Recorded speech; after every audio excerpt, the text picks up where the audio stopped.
Welcome back every one. നിങ്ങൾ ഈ channel ആദ്യമായിട്ടാണ് കാണുന്നതെന്നുണ്ടെങ്കിൽ ഇതൊരു ട്രാവൽ പ്ലസ് ഫിനാൻസ് ചാനലാണ്.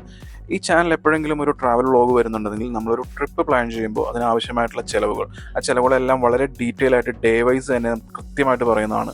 അതുകൂടാതെ നമുക്ക് ക്രെഡിറ്റ് കാർഡുകളും ബാക്കിയുള്ള ആപ്പിലെ ഓഫേഴ്സും കാര്യങ്ങളൊക്കെ ഉപയോഗിച്ച് എങ്ങനെ ഒരു ട്രിപ്പ്, അത് ഡൊമസ്റ്റിക് ആവട്ടെ ഇൻ്റർനാഷണൽ ആവട്ടെ, അത് വളരെ ചീപ്പായിട്ട് പ്ലാൻ ചെയ്യാമെന്ന് പറയുന്ന ഒരു ചാനലാണ്. നിങ്ങൾ ഈ കാണുന്നത് 8ാമത്തെ എപ്പിസോഡാണ് ഞങ്ങളുടെ ബാലി സീരീസിലെ. ഇതിൽ നുസാ പെനീഡ എന്നുള്ളൊരു ഐലൻഡിൽ വന്ന് സ്നോർക്ലിംഗ് ചെയ്യാൻ തയ്യാറെടുക്കുന്ന ഞങ്ങളെയാണ് നിങ്ങൾ ഈ കാണുന്നത്.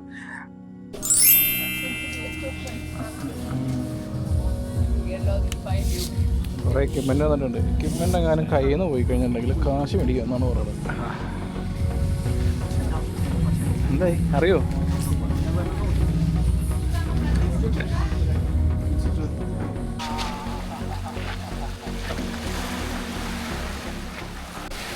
ഈ ഏരിയ മുഴുവൻ സ്നോർക്ലിംഗ് ടൂർ നടത്തുന്ന കമ്പനികളുടെ ഒരുപാട് ഏജൻസികളാണ്. ആ ഏജൻസികൾ ഒരുപാട് കാണാം. നമ്മൾ ഈ ഏരിയയിലേക്ക് ചെന്ന് കഴിഞ്ഞാൽ തന്നെ നമുക്ക് സ്നോർക്ലിംഗ് എന്നുണ്ടെങ്കിൽ ഇത്രയാണ് ചാർജ് എന്നുള്ള ക്യാൻവാസ് ചെയ്യുന്ന ആളുകളെ കാണാം. പക്ഷേ ഞങ്ങൾ ഓൾറെഡി ഓൺലൈൻ വഴി ബുക്ക് ചെയ്തതായിരുന്നു. അതല്ലാന്നുണ്ടെങ്കിൽ നമുക്ക് ഓൺലൈൻ വഴി ബുക്ക് ചെയ്ത ടൂർ പോരാ. ഞങ്ങളുടേത് 2 മണിക്കൂറായിരുന്നു. നിങ്ങൾ കുറച്ചുകൂടി ദൈർഘ്യമുള്ള 4 മണിക്കൂറിൻ്റെയോ അങ്ങനെയൊക്കെയുള്ളൊരു ടൂർ വേണമെന്നുണ്ടെങ്കിൽ നമുക്ക് അവിടുന്ന് സെപ്പറേറ്റ് കാശ് കൊടുത്തിട്ടുണ്ടെന്നുണ്ടെങ്കിൽ ബാക്കിയുള്ള റിമൈനിങ് എമൗണ്ട് അടിച്ച് നമുക്ക് അങ്ങനെയും പോവാം. അങ്ങനെ ഞങ്ങളുടെ ബോട്ട് എത്തി. ആദ്യമായിട്ടാണ് സ്നോർക്കിൾ ചെയ്യാൻ പോകുന്നത് ഞങ്ങൾ 2 പേരും. അപ്പോൾ അതിൻ്റെ ഒരു ചെറിയൊരു പേടിയൊക്കെ ഉണ്ട് മനസ്സിൽ. പക്ഷെ അതൊന്നും പുറത്ത് കാണിക്കാണ്ട് ഇങ്ങനെ ഇരിക്കുകയാണ്. വലിയ കാര്യത്തിന് ആദ്യമായിട്ട് തന്നെ ഇപ്പോൾ ബോട്ടിലോട്ടൊക്കെ വലിഞ്ഞ് കയറി. പക്ഷെ എന്തായിരിക്കും അടുത്ത് നടക്കാൻ പോകുന്നത് എന്നുള്ളൊരു ചെറിയൊരു ക്യൂരിയോസിറ്റി ഒക്കെ ഉണ്ട്. വഴിയെ കാണാം നമുക്ക് സ്നോർക്ലിങ്ങിൻ്റെ കാഴ്ച. ആദ്യമായിട്ട് സ്നോർക്കിൾ ചെയ്യാൻ പോകുന്നുണ്ട്.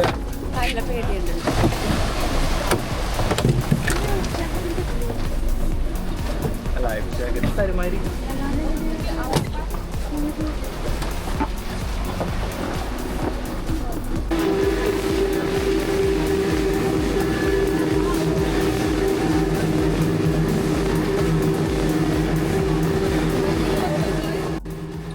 ശരിക്കും പറഞ്ഞാൽ ഞങ്ങൾ മുടക്കിയ കാശ് മുതലായ ഒരു ഫീലായിരുന്നു കുറച്ച് നേരത്തേക്ക്. അതായത് ഏകദേശം ഒരു 20 മിനിറ്റോളം ഈ സ്പീഡ് ബോട്ടിൽ ഇങ്ങനെ പോയപ്പോൾ അവിടെ കണ്ട കാഴ്ചകളാണ് ഈ കാണുന്നത്. വളരെ വളരെ ബ്യൂട്ടിഫുൾ ആയിട്ടുള്ള ഒരുപാട് കാഴ്ചകൾ. അപ്പോൾ ഞാൻ വൈഫിനോട് പറയാമായിരുന്നു, നമ്മൾ മുടക്കിയ കാശ് ഏതായാലും ഈ ഒരു സ്പീഡ് ബോട്ടിൻ്റെ യാത്രയിൽ കൊണ്ട് തന്നെ നമുക്ക് മുതലായിട്ടുണ്ട്. അപ്പോൾ സ്നോർക്ലിംഗ് എന്ന് പറയുന്നത് ഒരു ബോണസാണ് എന്നാണ് പറഞ്ഞത്.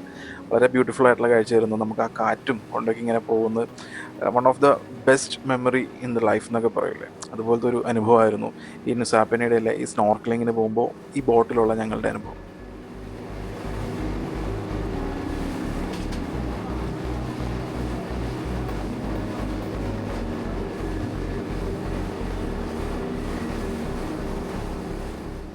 ഇനി ഒരു പ്രോ ടിപ്പ് തരാം. നിങ്ങൾ ഈ സ്നോർക്ലിംഗ് ഒക്കെ പ്ലാൻ ചെയ്യുന്നുണ്ടെങ്കിൽ, ഇപ്പം ഞങ്ങൾ ആദ്യമായിട്ടാണ് സ്നോർക്ലിംഗ് എന്ന് പറഞ്ഞൊരു സംഭവം തന്നെ ചെയ്യാൻ പോകുന്നത്. അപ്പോൾ ഞങ്ങൾ ഇതിനെക്കുറിച്ചുള്ള കാര്യങ്ങളൊന്നും ഡീറ്റെയിൽ ആയിട്ടൊന്നും അറിയില്ലായിരുന്നു. അപ്പോൾ ഞങ്ങൾ ഭക്ഷണം കഴിച്ച് ഉടൻ തന്നെ വന്നിട്ടാണ് ഈ സ്നോർക്ലിംഗ് എന്നുള്ള പരിപാടിയിലേക്ക് അങ്ങ് കടന്നു ചെന്നത്.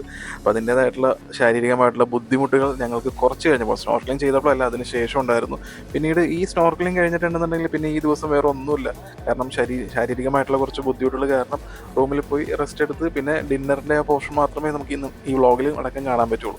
അപ്പോൾ ഞാൻ പറയുന്നതെന്ന് വെച്ചാൽ, നിങ്ങൾ സ്നോർക്ലിംഗ് പ്ലാൻ ചെയ്യുന്നുണ്ടെന്നുണ്ടെങ്കിൽ നിങ്ങൾ ഭക്ഷണം കുറച്ച് നേരത്തേക്ക് കഴിക്കുക. ഭക്ഷണം കഴിച്ച ഉടൻ തന്നെ ഈ സ്നോർക്ലിംഗ് എന്ന പരിപാടിക്ക് പോകാതിരിക്കുക. പിന്നെ ഈ ബോട്ട് നല്ല ഉലച്ചിലായിരിക്കും. അപ്പോൾ അങ്ങനെ സീ സിക്നസ് കാര്യങ്ങളൊക്കെ ഉള്ള ആളുകളാണെന്നുണ്ടെങ്കിൽ ഇത് ഒഴിവാക്കുന്നതായിരിക്കും നല്ലത്. ഇനി സ്നോർക്ലിങ്ങിന് ഇറങ്ങി തിരിച്ചു കഴിഞ്ഞിട്ടുണ്ടെന്നുണ്ടെങ്കിൽ നമ്മൾ ലൈഫ് ജാക്കറ്റൊക്കെ ഇട്ട് വെള്ളത്തിലേക്ക് തന്നെ ഇറങ്ങണം. നിങ്ങൾ ഒരിക്കലും ബോട്ടിൽ തന്നെ ഇരിക്കരുത്. കാരണം ബോട്ട് എന്ന് പറയുന്നത് ഇങ്ങനെ ആടിക്കൊണ്ടേയിരിക്കും. അപ്പോൾ ഇതിൻ്റെ ഈ മോഷൻ അതൊരു പ്രശ്നമായി കഴിഞ്ഞാൽ, ഈ മോഷൻ സിക്നസ് എന്നൊക്കെ പറയുമല്ലോ. അപ്പോൾ ആരെങ്കിലുമൊക്കെ ബോട്ടിലിരിക്കുന്നുണ്ടെങ്കിൽ ഈ ബോട്ടിങ്ങനെ ആടി ഉലഞ്ഞുകൊണ്ടിരിക്കുന്നതുകൊണ്ട് അവർക്ക് അവരുടേതായിട്ടുള്ള ഒരു ശാരീരിക ബുദ്ധിമുട്ടുകളുണ്ടാവും. അപ്പോൾ പരമാവധി ഇത് ഇറങ്ങി തിരിച്ചു കഴിഞ്ഞാൽ വെള്ളത്തിലേക്ക് ഇറങ്ങാൻ ശ്രമിക്കുക. ലൈഫ് ജാക്കറ്റൊക്കെ ഉണ്ട്, സേഫാണ്. അങ്ങനെ സ്നോർക്കലിൻ്റെ ഗിയറൊക്കെ വെച്ചിട്ട് സ്നോർക്കലിങ്ങിന് തയ്യാറെടുത്തുകൊണ്ട് ഇറങ്ങുകയാണ്. ഏതായാലും 2ാമത്തെ സ്പോട്ടാണ് ഇപ്പോൾ ഞങ്ങൾ നിൽക്കുന്ന സ്ഥലം. ഇവിടെ അത്യാവശ്യം നല്ല സൈറ്റിംഗ് ഉണ്ടെന്നാണ് ഞങ്ങളുടെ കൂടെ വന്ന ഗൈഡ് പറഞ്ഞത്. അതുപോലെ തന്നെ ഉണ്ടായിരുന്നു.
ഞങ്ങൾ പോയ മൂന്നാമത്തെ സ്ഥലത്ത് ഞങ്ങൾക്ക് കാര്യമായിട്ടുള്ള ഒന്നും തന്നെ കാണാനുള്ള ഭാഗ്യം ഉണ്ടായിരുന്നില്ല. ഇത് ലാസ്റ്റ് സ്പോട്ടാണ്, 4ാമത്തെ സ്ഥലമാണ്.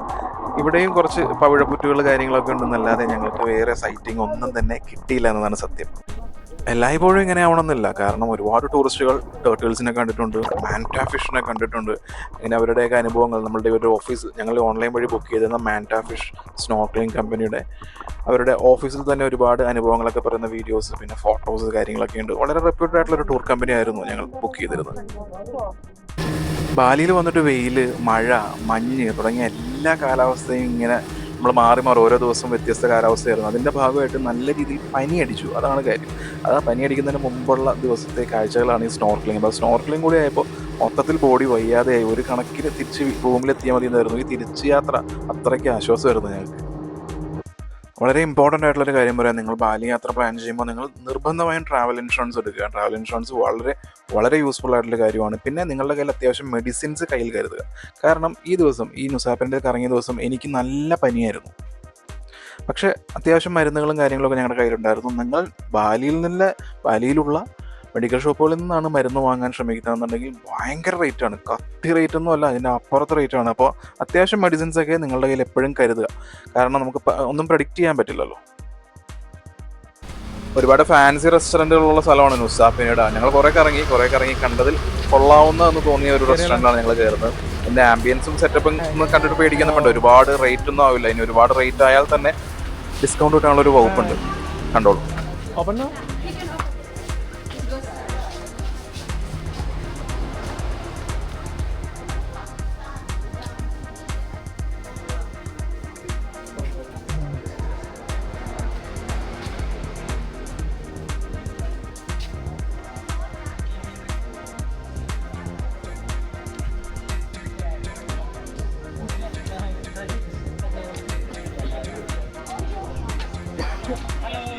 Hello.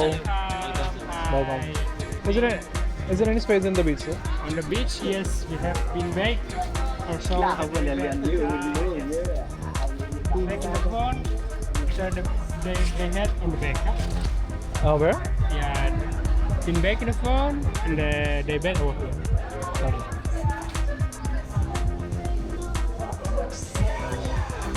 Okay. Okay.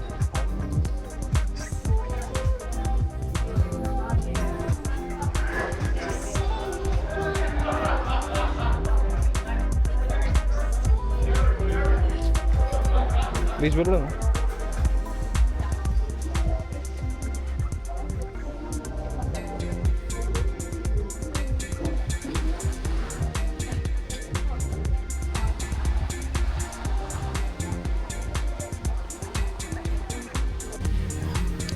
ഞങ്ങളൊരു ബീൻ ബാഗിലാണ് ഇരുന്നത്. അപ്പോൾ ഇവരുടെ മെനു നല്ല ക്യാച്ചിയാണ്.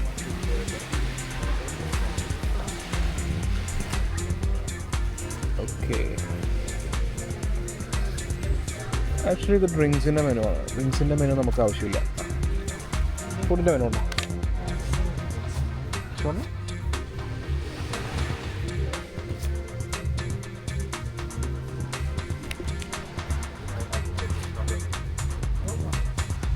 Same all day brunch. ഒരു കയ്യിൽ ക്യാമറയും ഒരു കയ്യിൽ ഇവരുടെ മെനു കാണിക്കാൻ പറ്റില്ല. സോ ഓക്കെ, നോക്കട്ടെ. നമ്മൾ പ്ലാൻ ചെയ്ത പോലെയൊന്നും എല്ലായ്പ്പോഴും നടക്കണമെന്നില്ല. അതിനൊരു ഉദാഹരണമാണ് നുസാപ്പിനിഡയിലെ ഞങ്ങളുടെ ആദ്യത്തെ ദിവസം. സ്നോർക്കലിംഗ് കഴിഞ്ഞിട്ട് ഞങ്ങൾ നുസാപ്പിനിഡ എന്ന ആ ഐലൻഡിൻ്റെ ഞങ്ങൾ സ്റ്റേ ചെയ്യുന്നത് ക്ലിങ്കിങ് ബീച്ചിൻ്റെയൊക്കെ സൈഡിലാണ്. അതിൻ്റെ നേരെ ഓപ്പോസിറ്റ് സൈഡിലാണ് ഡയമണ്ട് ബീച്ച് എല്ലാം വരുന്നത്. അപ്പോൾ സ്നോർക്കലിങ്ങിന് ശേഷം ഉച്ചയ്ക്ക് ശേഷം ഡയമണ്ട് ബീച്ച് ആ സൈഡിലേക്ക് പോവാം. അവിടെ സൺസെറ്റൊക്കെ കണ്ട് എൻജോയ് ചെയ്തിട്ട് രാത്രി ആകുമ്പോഴേക്കും തിരിച്ചു വരാം എന്നൊക്കെയുള്ളൊരു പ്ലാനായിരുന്നു ഞങ്ങൾക്ക് ആദ്യം ഉണ്ടായിരുന്നത്. പക്ഷേ സ്നോർക്കലിംഗ് കഴിഞ്ഞതോടുകൂടി ആ ഒരു പനിയുടെ ആരംഭഘട്ടം ആ ഒരു സ്റ്റേജിലേക്ക് എത്തി. നല്ല രീതിയിൽ ടയേർഡായി, റെസ്റ്റാണ് ആവശ്യമെന്ന് മനസ്സിലായി. റൂമിൽ പോയി കുറേ നേരം അങ്ങ് കിടന്നുറങ്ങി, ബോധം കെട്ട് കിടന്നുറങ്ങി എന്നാണ് പറയുന്നത് എൻ്റെ വൈഫ്. പിന്നെ എഴുന്നേറ്റപ്പോഴേക്കും ഈ 8 മണി 9 മണിയൊക്കെ ആയി. അങ്ങനെ ഞങ്ങൾ ഭക്ഷണം കഴിക്കാൻ വേണ്ടി ഒരു റെസ്റ്റോറൻറ്റ് അന്വേഷിച്ച് നടന്നപ്പോൾ കൂടുതലും റിലാക്സ് ചെയ്തിരിക്കണം എന്നുള്ളൊരു മൈൻഡ് മാത്രമേ ഉണ്ടായിരുന്നുള്ളൂ. പിന്നീട് സൈറ്റ് സീനെ കുറിച്ച് ചിന്തിക്കാനേ പറ്റിയില്ല. പിന്നെ കുറച്ച് എനർജി ഉണ്ടെന്നുണ്ടെങ്കിൽ എല്ലാം നാളെ കാണാം എന്നുള്ള രീതിയിലേക്ക് മാറ്റി വെച്ചു. അങ്ങനെ ഞങ്ങൾ ഈ റെസ്റ്റോറൻറ്റിൽ ഭക്ഷണമൊക്കെ കഴിച്ച് റിലാക്സ് ചെയ്ത് ഇരിക്കാൻ തീരുമാനിച്ചു.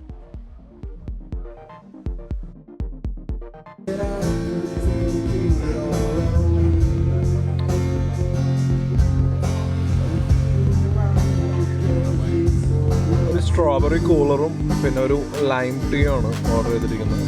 കുറച്ച് കഴിയുമ്പോൾ ഫുഡ് വരും.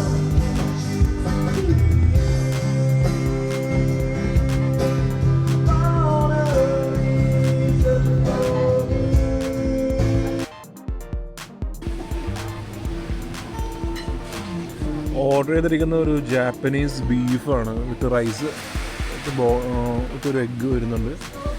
ഒരു സ്പാഗറ്റിയാണ് ഓർഡർ ചെയ്തിരിക്കുന്നത്.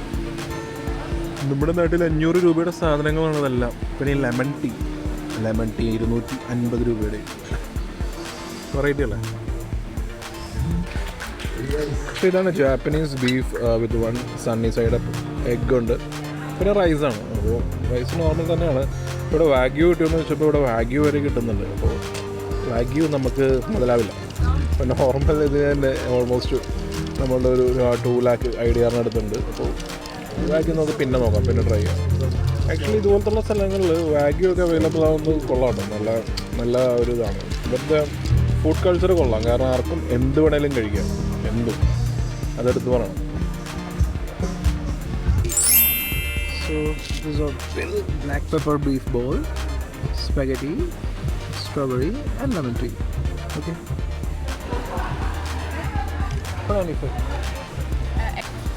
ആക്ച്വലി മാംബോ ഡൈവ് റിസോർട്ട് ഞാൻ നിങ്ങൾക്ക് ഹൈലി റെക്കമെൻഡ് ചെയ്യുകയാണ്. കാര്യം എന്ന് വെച്ചിട്ടുണ്ടെങ്കിൽ ഞങ്ങൾ ഫുഡ് മേടിച്ചപ്പോൾ ഏകദേശം 295 ആ സംതിങ് ആണ് ഞങ്ങൾക്ക് ബില്ല് വന്നത്. അപ്പോൾ അവർ ഞങ്ങളുടെ അടുത്ത് പറഞ്ഞു ബില്ല് ഞാൻ ജസ്റ്റ് വീഡിയോ എടുത്തപ്പോൾ ബില്ലിൻ്റെ വീഡിയോ എടുത്തപ്പോൾ അവർ പറഞ്ഞു ഒരു ഓപ്ഷൻ ഉണ്ട്. അവർക്ക് തോന്നിയിട്ടുണ്ടാവും ചിലപ്പോൾ മേ ബി ഇത് കൂടുതലായിട്ട് എനിക്ക് തോന്നിയിട്ടുണ്ടാവുമെന്ന്. അപ്പോൾ അവിടുത്തെ സ്റ്റാഫിൻ്റെ അടുത്ത് പറഞ്ഞു ഞങ്ങൾ 2 പേരുണ്ടല്ലോ, അപ്പോൾ 2 പേരുണ്ടെങ്കിൽ ഞങ്ങൾ രണ്ടുപേരും ഈ കഫേ അതായത് റെസ്റ്റോറൻറ്റിനെ കുറിച്ച് റിവ്യൂ ഇടാൻ പറഞ്ഞു. അപ്പോൾ റിവ്യൂ ഇട്ടപ്പോൾ അവർ ഓൺ ദ സ്പോട്ട് 15+15 അതായത് 30% ടോട്ടൽ ബില്ലിൽ കുറച്ച് തന്നു. അപ്പോൾ ഞങ്ങൾക്ക് 2,10,000 രൂപയാണ് ആയുള്ളൂ. അതൊരു നല്ല ഡീലാണ് ആക്ച്വലി. ഇവിടുത്തെ ആംബിയൻസ്, ഇവിടുത്തെ ഫുഡിൻ്റെ ടേസ്റ്റ് ഇതൊക്കെ വെച്ച് നോക്കുകയാണെന്നുണ്ടെങ്കിൽ നല്ലൊരു ഡീലായിരുന്നു. അപ്പോൾ നിങ്ങളിവിടെ മാംബോ ഡൈവ് റിസോർട്ട് എന്ന് പറഞ്ഞാൽ ഒരു നല്ല ആംബിയൻസ് ഉള്ള ഒരു റെസ്റ്റോറൻറ്റ് ഉണ്ട്. അപ്പോൾ റെസ്റ്റോറൻറ്റിൽ വരികയാണെന്നുണ്ടെങ്കിൽ നിങ്ങളെപ്പോഴും ഇവിടെ കയറി ഭക്ഷണം കഴിക്കുകയാണെന്നുണ്ടെങ്കിൽ ഇങ്ങനെ ഒരു ഡീൽ ഇവിടെ ഉണ്ട്. അപ്പോൾ അത് നോക്കുക. ആക്ച്വലി ഇവർ നമ്മളെ നിർബന്ധിച്ച് നമുക്ക് ഡിസ്കൗണ്ടിന് വേണ്ടിയിട്ട് റിവ്യൂ ഇടുന്നതായിട്ട് എനിക്ക് തോന്നിയില്ല. കാരണം ഇത് ഹൈലി സാറ്റിസ്ഫൈഡ് ആയിട്ട് ഒരു ആംബിയൻസും ഫുഡും നല്ലതായിരുന്നു. അതുകൊണ്ടാണ് ആ ഒരു റിവ്യൂ ഇട്ടത്. അപ്പോൾ റിവ്യൂ ഇട്ടപ്പോൾ കോമൺ ആയിട്ട് എപ്പോഴും റിവ്യൂ ഇടുന്നതല്ല. റിവ്യൂ ഇടുമ്പോൾ നമുക്കൊരു 30%, 2 പേര് റിവ്യൂ ഇട്ടപ്പോൾ 30% എന്ന് പറയുമ്പോൾ അതൊരു ഹ്യൂജ് എമൗണ്ട് ആണല്ലോ. സോ ഉച്ചയ്ക്ക് ഇന്ത്യൻ റെസ്റ്റോറൻറ്റിൽ കഴിച്ച അതേ ബില്ല് തന്നെയാണ് ഏകദേശം ഇവിടെ ആയുള്ളൂ. So that was very surprising and satisfaction. So അപ്പോൾ ഞാനിത് റെക്കമെൻഡ് ചെയ്യുകയാണ്. നിങ്ങളപ്പോൾ ഇവിടെ ഈ നുസാപ്പേനോട് വരികയാണെങ്കിൽ ഇവിടെ സ്റ്റേ ചെയ്യുകയാണെന്നുണ്ടെങ്കിൽ ഡിന്നറിന് നല്ലൊരു ഓപ്ഷനാണ്. സൺസെറ്റ് ടൈമിൽ വന്നു കഴിഞ്ഞാൽ കുറച്ചുകൂടി നല്ല ആംബിയൻസ് ആയിരിക്കും. കാരണം ഞങ്ങൾ കുറച്ച് ലേറ്റായി പോയി. അപ്പോൾ കടലൊന്നും കാര്യമായിട്ട് കാണാൻ പറ്റില്ല. സൺസെറ്റ് ടൈമിൽ വരിക, നല്ല ആംബിയൻസ് ആയിരിക്കും. നുസാപ്പേനോടയിൽ വന്നെങ്കിലും ഇതുവരെ ഇവിടുത്തെ അതായത് ലൊക്കേഷൻസ് ഒന്നും കാണാൻ പറ്റിയിട്ടില്ല. കുറേ ഭംഗിയുള്ള നല്ല ബീച്ചസൊക്കെ ഉണ്ട്. അപ്പോൾ നാളെ കാലത്ത് വെളുപ്പിനെ എഴുന്നേറ്റ് സൺറൈസ് കാണാനാണ് പ്ലാൻ. അപ്പോൾ ബ്രേക്ക്ഫാസ്റ്റ് ചെയ്യുമ്പോൾ എന്തെങ്കിലുമൊക്കെ മേടിക്കണമല്ലോ. അതുകൊണ്ട് കുറച്ച് സ്നാക്സും വെള്ളമൊക്കെ മേടിച്ച് ഇറങ്ങാനുള്ള പ്ലാനാണ്.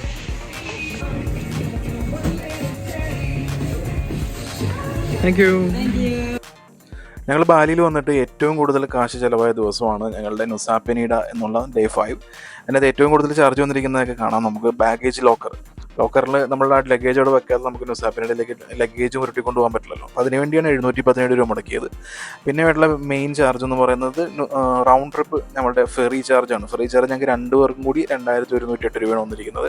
അഗോഡ വഴിയാണ് ബുക്ക് ചെയ്തത്. വളരെ റീസണബിൾ ആയിട്ടുള്ള റേറ്റാണ്, ചീപ്പാണ്. അഗോഡ വഴി ബുക്ക് ചെയ്താലാണ് നമുക്ക് ചീപ്പായിട്ട് കിട്ടുള്ളൂ. ഡയറക്റ്റ് എന്ന് വെച്ചിട്ടുണ്ടെങ്കിൽ ഒരുപാട് കാശ് കൊടുക്കേണ്ടി വരും. പിന്നെ ടൂറിസ്റ്റ് ടാക്സ് നിർബന്ധമായിട്ടും കൊടുക്കണം. കാരണം നമ്മൾ എൻ്റർ ചെയ്യുമ്പോഴും നമ്മൾ എക്സിറ്റ് ചെയ്യുമ്പോഴും ചെക്ക് ചെയ്യുന്നുണ്ടാവും. അപ്പോൾ എൻ്റർ ചെയ്യുമ്പോൾ നിങ്ങളത് ആരെയും കണ്ടില്ല, അത് മേടിക്കാൻ എന്ന് പറഞ്ഞിട്ട് ആ ഒരു റെസീപ്റ്റ് മേടിക്കാതിരിക്കുകയാണെന്നുണ്ടെങ്കിൽ എക്സിറ്റിൻ്റെ സമയത്ത് ഫൈനോടുകൂടി അത് കൊടുക്കേണ്ടി വരും. അതുകൊണ്ട് നിർബന്ധമായിട്ടും ടൂറിസ്റ്റ് ടാക്സ് അടക്കുക. പിന്നെ നുസാപെരണ്ടയിൽ നിന്നൊരു ബൈക്ക് എടുക്കേണ്ടി വന്നു. അതിനാണ് 386 രൂപ മുടക്കിയിരിക്കുന്നത്. ഞങ്ങളുടെ സ്റ്റേയുടെ ക്യാഷാണ് 1220. ഇന്ത്യൻ ധാബയെന്നാണ് ഞങ്ങൾ ലഞ്ച് കഴിച്ചത്. അപ്പോൾ അത് ഇന്ത്യൻ ഫുഡ് ആയതുകൊണ്ട് തന്നെ ഇച്ചിരി എക്സ്പെൻസീവ് ആയിരുന്നു, 1160. അതാണ് ഞങ്ങൾ ഇത്രയും ദിവസത്തിൽ ഏറ്റവും കൂടുതൽ എക്സ്പെൻസീവായിട്ട് ലഞ്ച് കഴിച്ചിരിക്കുന്നത് ഈ നുസാപെരണ്ടയിലാണ്. പിന്നെ വന്നിരിക്കുന്നത് സ്നോർക്ലിങ്ങിനാണ്. സ്നോർക്ലിങ്ങിന് വാറ്റർ എന്ന് പറഞ്ഞൊരു ആപ്പ് വഴിയാണ് ബുക്ക് ചെയ്തത്. ജസ്റ്റ് ഗൂഗിളിൽ സെർച്ച് ചെയ്തിട്ട് നുസാപെരണ്ട സ്നോർക്ലിംഗ് സെർച്ച് ചെയ്തപ്പോൾ കണ്ട വാറ്റർ എന്ന് പറഞ്ഞൊരു ആപ്പിൽ അതിൽ അക്കൗണ്ട് ക്രിയേറ്റ് ചെയ്തിട്ട് ഞാൻ ചെയ്തതാണ്. ഫസ്റ്റ് ബുക്കിംഗ് ആയതുകൊണ്ട് തന്നെ അതിൻ്റെ എന്തോ ഡിസ്കൗണ്ട്സും കാര്യങ്ങളൊക്കെ ഉണ്ടായിരുന്നു എന്നാണ് എൻ്റെ ഓർമ്മ. അപ്പോൾ 2236 രൂപയാണ് അതിന് വേണ്ടി ചിലവായത്. പിന്നെ മാംബോ ഡിന്നർ, ഫാൻസി റെസ്റ്റോറൻറ്റുകളിൽ ഡിസ്കൗണ്ട് കിട്ടാനുള്ള വഴി നിങ്ങൾക്ക് മനസ്സിലായിട്ടുണ്ടാവുമല്ലോ. അപ്പോൾ ഡിസ്കൗണ്ട് കഴിഞ്ഞിട്ടുള്ള റേറ്റാണ് ഈ കാണിക്കുന്നത്. പിന്നെ സ്നാക്സ്, പിറ്റേ ദിവസം ഞങ്ങൾ സൈറ്റ് സീയിങ്ങിന് സൺറൈസ് കാണാൻ വേണ്ടി പോകുന്നുണ്ടെങ്കിൽ കുറച്ച് സ്നാക്സ് കയ്യിൽ കരുതാമെന്ന് പറഞ്ഞ് വാങ്ങിയതാണ്. പക്ഷേ അടുത്ത എപ്പിസോഡിൽ കാണാം എന്താണ് സംഭവിച്ചിട്ടുള്ളത് എന്നുള്ളത്. പിന്നെ അത് bike ride for the day, അതായത് ഞങ്ങൾ കാലത്ത് ഉബൂദിൽ നിന്ന് സനൂർ വരെ എത്തിയിട്ട് പിന്നെ ഞങ്ങൾ സനൂർ പോർട്ടിൽ ഞങ്ങൾ പാർക്ക് ചെയ്ത് വെച്ചിരിക്കുകയാണ് ഞങ്ങളുടെ ബൈക്ക്. ഈ ബൈക്ക് റൈഡ് എന്ന് പറയുന്നത് വേണമെങ്കിൽ ഒരു നഷ്ടമായിട്ട് കണക്കാക്കാം. പക്ഷേ ഞങ്ങൾ ഉബൂദിൽ നിന്ന് സനൂർ പോർട്ട് വഴി എത്തിയത് ഈ ബൈക്കിലാണ്. പിറ്റേ ദിവസം ഞങ്ങൾ നുസാപെരണ്ടയിൽ നിന്ന് ഞങ്ങൾ എക്സിറ്റ് ചെയ്യുമ്പോൾ തിരിച്ചും ഈ ബൈക്ക് ആവശ്യമുണ്ട്. അതുകൊണ്ട് പ്രാക്ടിക്കലി അതൊരു നഷ്ടമെന്ന് പറയാൻ പറ്റില്ല. പക്ഷേ ഒരു ദിവസം 2 ബൈക്ക് റെന്റ് വന്നിട്ടുണ്ട്. അപ്പോൾ ഇത്രയും ചിലവുകളാണ് 9855. ഇതാണ് 2 പേർക്ക് വന്നിട്ടുള്ളത്. അപ്പോൾ നിങ്ങൾക്കൊരു ഏകദേശം ഐഡിയ കാണും. ഈ എക്സ്പെൻസ് ഒക്കെ വെച്ചിട്ട് നിങ്ങൾക്ക് നിങ്ങളുടെ ബാലി ട്രിപ്പ് പ്രോപ്പറായിട്ട് പ്ലാൻ ചെയ്യാൻ പറ്റും. എക്സ്പീരിയൻസ് ആൻഡ് എക്സ്പെൻസസ്, ആ 2 പാർട്ടുകളും ഇവിടെ കഴിഞ്ഞിട്ടുണ്ട്. ഇനി അങ്ങോട്ടുള്ളത് ഈ ഒരു ദിവസം നടന്ന കാര്യങ്ങളെക്കുറിച്ചൊരു റീക്യാപ്പായിട്ട് ഞാൻ തന്നെ പറയുന്നതാണ്. നിങ്ങൾക്ക് സമയമുണ്ടെങ്കിൽ മാത്രം കണ്ടാൽ മതി എന്നേ ഞാൻ പറയുന്നുള്ളൂ. കാരണം നമ്മൾ ഇത്ര നേരം കണ്ട ആ കാര്യങ്ങളൊക്കെ തന്നെ ജസ്റ്റ് ഒന്ന് റീക്യാപ്പ് പോലെ പറയുന്നു എന്നേ ഉള്ളൂ. സോ അടുത്ത എപ്പിസോഡിൽ വീണ്ടും കാണാം. ഇത് പ്രത്യേകിച്ച് പരിപാടിയൊന്നുമില്ല. നേരത്തെ കിടന്നുറങ്ങി. വെളുപ്പിന് 5 മണിക്ക് എഴുന്നേറ്റ് അവിടെ നിന്ന് നേരെ ഡയമണ്ട് ബീച്ചിലേക്ക് പോകാനാണ് പ്ലാൻ. ഡയമണ്ട് ബീച്ചിൽ സൺറൈസ് കാണണമെന്നാണ് ആഗ്രഹം. അറിയില്ല എഴുന്നേക്കാൻ പറ്റുമോ എന്നറിയില്ല, കാരണം ബോഡി നല്ല രീതിയിൽ ടയർഡാവും. സോ ഇതൊക്കെയാണ് ഇന്ന് നടന്ന കാര്യങ്ങൾ. ഒരു റീക്യാപ്പ് പോലെ, ഒരു സമ്മറി പോലെ ഞാൻ പറഞ്ഞുതരാം. ഇന്ന് ഏറ്റവും കൂടുതൽ ചിലവുണ്ടായ ദിവസമാണെന്ന്. അതെങ്ങനെയൊക്കെയാണെന്ന് വെച്ചിട്ടുണ്ടെങ്കിൽ ഈ നുസാപെരണ്ട എന്ന് പറയുമ്പോൾ നമുക്ക് ഇവിടേക്ക് വരാനായിട്ട് ഫെറി ടിക്കറ്റും കാര്യങ്ങളും വേണം. ഞങ്ങൾ കാലത്ത് സനൂർന്നല്ല ഉബൂദിൽ നിന്ന് ഞങ്ങൾ കാലത്ത് ഉബൂദിൽ നിന്ന് 2 വീലറിൽ ഞങ്ങളുടെ ലഗേജും കാര്യങ്ങളൊക്കെ കയറ്റി വെച്ച് ഞങ്ങൾ നേരെ സനൂർ എന്ന് പറഞ്ഞൊരു പോർട്ടിലെത്തി. ഈ സനൂർ പോർട്ടിൽ നിന്നാണ് ഈ നുസാപെരണ്ട പോകാനുള്ള ഫെറിയൊക്കെ നമുക്ക് കിട്ടുന്നത്. അപ്പോൾ ഞങ്ങളുടെ ഒരു മീഡിയം സൈസ് ലഗേജും പിന്നെ ഒരു വലിയൊരു റക്സാക്കും ഉണ്ടായിരുന്നു. അപ്പോൾ ഞങ്ങളൊരു സ്ഥലത്ത് ഈ സനൂർ പോർട്ടിൽ തന്നെ നമുക്ക് ബാഗേജ് സ്റ്റോർ ചെയ്യാനുള്ള സ്ഥലമുണ്ട്. അവിടെ സ്റ്റോർ ചെയ്യാൻ വെച്ചു. അവിടെ ഞങ്ങൾക്കായത് 1,30,000 IDR ആണ്. നാളെ വൈകിട്ട് 6 മണി വരെ എപ്പോൾ വേണമെങ്കിലും നമുക്കൊന്ന് കളക്ട് ചെയ്യാം. അത് കഴിഞ്ഞ് പിന്നെ ഞങ്ങൾ ആങ്കൽ എന്നുള്ളത് ഓൾറെഡി ഞങ്ങൾ ബുക്ക് ചെയ്തിട്ടുണ്ടായിരുന്നു. അഗോഡ വഴിയാണ് ബുക്ക് ചെയ്തത്. അഗോഡ ബുക്ക് ചെയ്തപ്പോൾ 1070 1030 കറക്റ്റ് ഞാനത് സ്ക്രീൻഷോട്ട് അറ്റാച്ച് ചെയ്യാം. അതാണ് നമുക്ക് ഫെറിക്ക്, അതായത് ആങ്കലിൻ്റെ സനൂർ പോർട്ട് ടു നുസാപെരണ്ട ഫെറിക്ക് നമുക്ക് ആയത്. അത് കഴിഞ്ഞിട്ടുണ്ടെങ്കിൽ അതിൻ്റെ ഉള്ളിൽ നിന്ന് തന്നെ നമ്മൾ ഒരാളോട് സംസാരിച്ച് കഴിഞ്ഞപ്പോൾ ഇതുപോലെ ബൈക്ക് റെൻ്റൽ വേണം എന്ന് പറയും. കാരണം ഓൾറെഡി ബൈക്ക് റെൻ്റിലെടുത്ത് വെച്ച് നമ്മളവിടെ പാർക്കിങ്ങിൽ വെച്ചിട്ട് വന്നിരിക്കുകയാണല്ലോ. അപ്പോൾ നമുക്ക് ഒരു ദിവസത്തെ വാടക എന്ന് പറയുന്നത് നമുക്ക് ആക്ച്വലി ലോസാണ്. എന്നാലും സാരമില്ല. അപ്പോൾ ആ രീതിയിൽ ഞങ്ങൾ പിന്നെ വീണ്ടും അയാളോട് സംസാരിച്ചപ്പോൾ അയാൾ ഒരു ദിവസത്തേക്ക് 1 ലക്ഷമാണ് പറഞ്ഞത്. അങ്ങനെ 2 ലക്ഷം. കാരണം ഇവിടുത്തെ ഒരു ദിവസം ഒരു കാൽക്കുലേറ്റ് ചെയ്യുന്ന 9 മണി തൊട്ട് വൈകിട്ട് 6 മണി വരെയാണ്. അപ്പോൾ ഞാൻ പറഞ്ഞു അത് നടക്കില്ല, എനിക്ക് ഞാൻ പിറ്റേ ദിവസം കൊണ്ട് തരാൻ പറ്റുള്ളൂ എന്ന് പറഞ്ഞപ്പോൾ അയാൾ 2 ലക്ഷം പറഞ്ഞു. 1,70,000 1,90,000 അങ്ങനെ പറഞ്ഞു 1,40,000 പറഞ്ഞ് ഡീൽ ചെയ്ത് അവിടെ നിന്ന് സെറ്റാക്കി. അത് കഴിഞ്ഞ് പിന്നെ ഞങ്ങൾ അവിടെ നിന്ന് ഇറങ്ങി. സനൂറിലല്ല നുസാപെരണ്ടയിൽ ഞങ്ങൾ ഇറങ്ങിയപ്പോൾ ഇവിടെ ഈ നുസാപെരണ്ട ഐലൻഡിന് മാത്രമായിട്ട് ഒരു ടാക്സ് ഉണ്ടെന്ന് പറഞ്ഞത് 25,000 IDR ആണ്. 25,000 IDR പെർ പേഴ്സൺ. അപ്പോൾ ആ 25,000 IDR കൊടുത്ത് ഞങ്ങൾ നേരെ റൂമിലേക്ക് വന്നു. റൂം വിഷ്വൽ ഇൻ എന്ന് പറഞ്ഞ റൂമാണ്. 1100 സംതിങ് ആണ്. ഇതും ഞാൻ അഗോഡ വഴിയാണ് ഞാൻ ബുക്ക് ചെയ്തത്. അപ്പോൾ അഗോഡയാണ് ഇതുപോലെ നമ്മളുടെ ഈ തായ്ലൻഡ്, വിയറ്റ്നാം, മലേഷ്യ, ഇന്തോനേഷ്യ പോലുള്ള രാജ്യങ്ങളിലൊക്കെ നമ്മൾ എന്ത് ആക്ടിവിറ്റീസും റൂംസും കാര്യങ്ങളൊക്കെ ആണെങ്കിലും അഗോഡയാണ് നല്ല റേറ്റ് നമുക്ക് കിട്ടുന്നത്. അങ്ങനെ ഇവിടെ വന്നിരുന്നു. അത് കഴിഞ്ഞിട്ട് നേരെ പോയത് സ്നോർക്ലിംഗാണ്. സ്നോർക്ലിംഗ് ഞാൻ ബുക്ക് ചെയ്തത് വാറ്റർ എന്ന് പറഞ്ഞൊരു ആപ്പ് വഴിയാണ്. അപ്പോൾ അതിൽ 4 സ്ഥലത്ത് നമ്മളെ കൊണ്ടുപോകും. മാൻഡ ഫിഷ് എന്ന് പറഞ്ഞാൽ അതൊക്കെ മാൻഡ ഫിഷ് എന്നായിരുന്നു ആ കമ്പനിയുടെ പേര്. ഞാനത് നമ്മുടെ വീഡിയോയിൽ കണ്ടാൽ നിങ്ങൾക്ക് മനസ്സിലാവും. അതിന് ഒരാൾക്ക് ആയത് 1,100 രൂപയാണ് ഇന്ത്യൻ റുപ്പീസ്. അപ്പോൾ ഇന്ത്യൻ റുപ്പീസ് അത് 1,100 വർത്തായിട്ട് തോന്നി. കാരണം 4 സ്ഥലങ്ങളിൽ എന്ന് പറഞ്ഞാൽ വെതറിൻ്റെ കണ്ടീഷൻ കാരണം 3 സ്ഥലങ്ങളിലാണ് പോയത്. അതിൽ ഒരു സ്ഥലത്ത് നല്ല രീതിയിൽ ഞങ്ങൾക്ക് സ്നോർക്കലിംഗ് ഞങ്ങൾക്ക് ഫിഷിനെയൊക്കെ കാണാൻ പറ്റി. ബാക്കി ടേർട്ടിൽസിനെയോ അല്ലെങ്കിൽ മാൻറ്റേനൊന്നും കാണാൻ പറ്റിയില്ല. അത് നമുക്കത് പ്രെഡിക്റ്റ് ചെയ്യാൻ പറ്റില്ലല്ലോ. അതൊക്കെ ലക്ക് പോലെ ഇരിക്കും. ലക്ക് ഫേവർ ചെയ്തില്ല, അതാണ് സത്യം. പക്ഷേ ഒരാൾക്ക് 1100 രൂപ അതൊരു വെർത്തായിട്ടുള്ള ഒരു ആക്ടിവിറ്റിയാണ് തോന്നിയത്. പക്ഷേ ഈ ആക്ടിവിറ്റിക്ക് പോയപ്പോൾ എന്താണെന്ന് അറിയില്ല, അതിന് തൊട്ട് മുമ്പായിരുന്നു ലഞ്ച് കഴിച്ചത്. അപ്പോൾ ലഞ്ചിൻ്റെ കാര്യം വിട്ടുപോയി. ലഞ്ച് ഞങ്ങൾ കഴിച്ചത് ഒരു ഇന്ത്യൻ റെസ്റ്റോറൻറ്റിലാണ്. ഇവിടെ വന്നിട്ട് ഇന്നാണ് ഒരു ഇന്ത്യൻ റെസ്റ്റോറൻറ്റിൽ കയറുന്നത്. ഓൾമോസ്റ്റ് ഒരു 1000 രൂപയ്ക്ക് അടുത്താണ്, ഇന്ത്യൻ റുപ്പീസിനടുത്താണ് നമുക്ക് ബില്ല് വന്നത്. ഒരു കറിയും 2 ബ്രെഡും, അതായത് ബട്ടർ നാനാണ് മേടിച്ചത്. അപ്പോൾ അങ്ങനെ ലഞ്ച് കഴിഞ്ഞുകൊണ്ട് ആണെന്നും അറിയില്ല. അപ്പോൾ അതിൻ്റേതായിട്ട് ഒരു ചെറിയൊരു ശരീരത്തിനൊരു വിമിഷ്ടം പോലെയൊക്കെ ഉണ്ടായിരുന്നു. അപ്പോൾ ഒരു ഒട്ടും പ്ലീസിങ് ആയിരുന്നില്ല. എന്തോ ഒരു അൺകംഫർട്ടബിൾ ഫീൽ ചെയ്തിരുന്നു. പിന്നെ ആ ഒരു ബോട്ട് ഇങ്ങനെ കടന്ന് ഇങ്ങനെ ആടിക്കൊണ്ടിരിക്കുകയായിരുന്നു. അപ്പോൾ എനിക്ക് മാത്രമല്ല, വൈഫിനും ഉണ്ടായിരുന്ന ബുദ്ധിമുട്ട്. അപ്പോൾ അതൊക്കെയാണ് ഈ തോന്നിയ ഒരു ബുദ്ധിമുട്ട് എന്ന് പറയുന്നത്. പിന്നെ അതൊരു വെർത്തായിട്ടുള്ള ആക്ടിവിറ്റീസ് ആയിട്ടാണ് എനിക്ക് തോന്നിയത്. ആക്ച്വലി ആ ഒരു കാശിന്, കാരണം ഞങ്ങളെ കൂടെ വന്ന ബാക്കിയുള്ളവരൊക്കെ മുടക്കിയത് അതിൽ കൂടുതലാണ്. അപ്പോൾ അത് ഞാൻ അന്വേഷിച്ചപ്പോൾ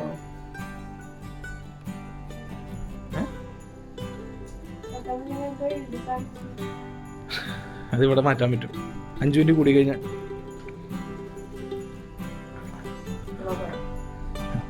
അപ്പോൾ ഞങ്ങളുടെ കൂടെ മലയാളീസ് ഉണ്ടായിരുന്നു. അപ്പോൾ ഇവിടെ വന്നിട്ട് ആദ്യമായിട്ട് ഒരു മലയാളികളെ കണ്ടു.